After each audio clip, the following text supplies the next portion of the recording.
Edmonton, the head of Kinder Morgan Canada says work is to resume next month to prepare a route for the Trans Mountain Pipeline expansion.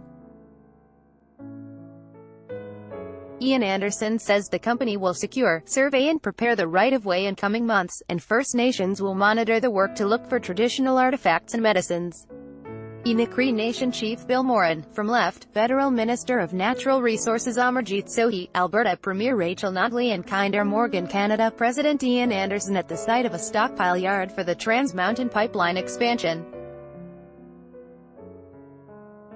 Anderson has vowed the project will get back underway in August. Hamdi Isao, Star Metro, we anticipate laying physical pipe in a prepared, surveyed, environmentally protected right-of-way early next year, Anderson said Friday.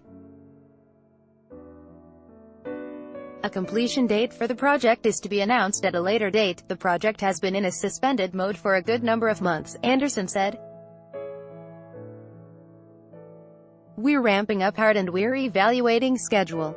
Article continued below. The most important thing for me at this point is to get started to demonstrate to Canadians and to our prospective new owner that this project can be executed in a manner that serves the interests of everybody. Read more.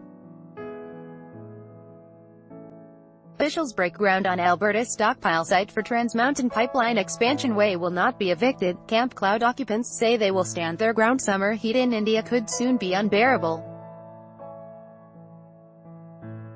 Literally. Anderson was speaking at an event west of Edmonton on the Enoch Cree Nation. Also present were Alberta Premier Rachel Notley, Federal Natural Resources Minister Amarjeet Sohi and Enoch Chief Bill Moran. Notley and Moran announced that Enoch land will be a staging and stockpiling area for the line with at least 35 to 40 kilometers of pipe on site beginning next month.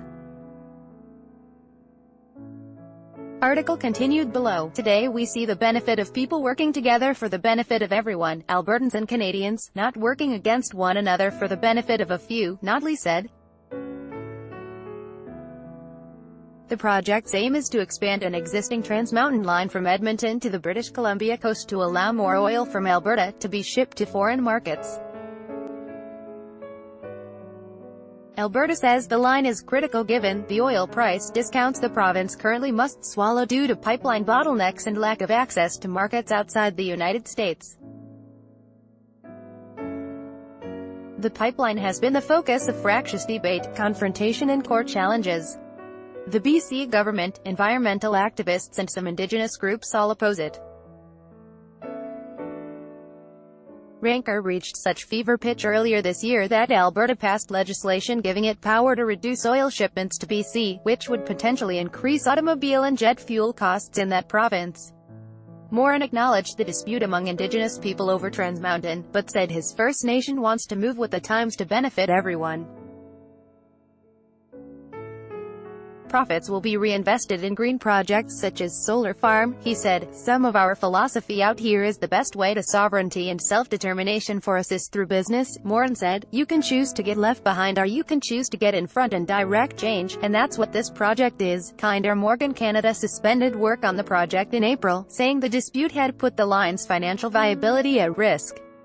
In late May, the federal government agreed to buy the $4.5 billion pipeline to ensure it got built, but the Liberals say they don't plan to be the long-term owner. The regulatory hurdles may not be over.